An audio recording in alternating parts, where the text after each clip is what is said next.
Hey guys, Oliver Maroney back again from NBA Lead, your insider to all the NBA stuff. Today I'm going to actually talk about the free agent market and what's going on. Right now we've got so many different things going on, it's very hard to keep up with all this information that's coming through. I just want to go through some of the reports and some of the different numbers that are being shot out there. Dellavedova recently signed 4 years, $38 million with the Bucks. Obviously, he is a restricted free agent, so Cleveland could match if they wanted to. I don't see it happening personally. That's way too much money for a guy like that. Obviously, everybody's getting way too much money according to the old cap.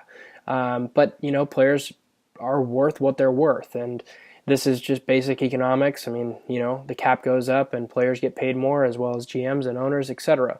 But when you're looking at it from a whole standpoint, I guess for me, I think the Knicks have made the most intriguing moves this offseason.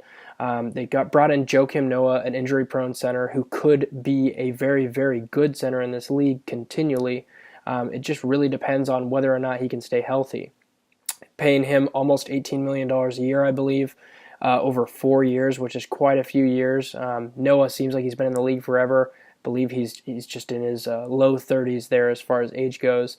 So it's not a bad signing for the Knicks. The Knicks also just got Courtney Lee, who I really like as a player. He's a shooter, 3-and-D type of player, very long wingspan as for a shooting guard of his size, but really has been a very productive player in the NBA and could be a very good piece for this Knicks team.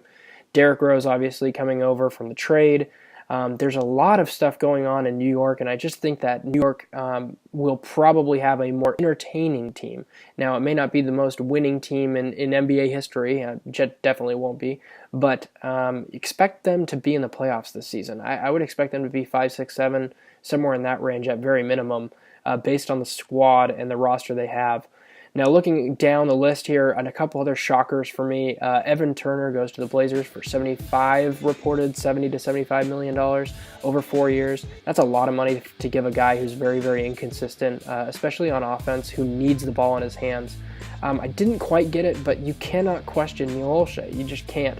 Last season, we questioned the Aminu signing, and Aminu obviously turned out to be a spectacular bargain at about $9 million a year now. So, question what you'd like with the Portland Trail Blazers, but I'd be very, very standoffish if you're coming from the aspect of they've overpaid for a guy who's inconsistent, because they've proven to get the best out of all their players. So that's another interesting one.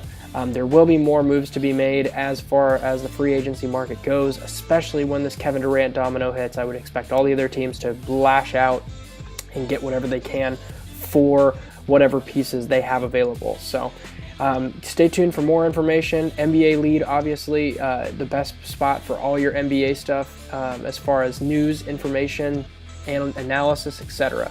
My name is Oliver Maroney, once again, at @OMaroney on Twitter. You can follow me there. And just feel free to stay tuned. We've got more videos coming to you.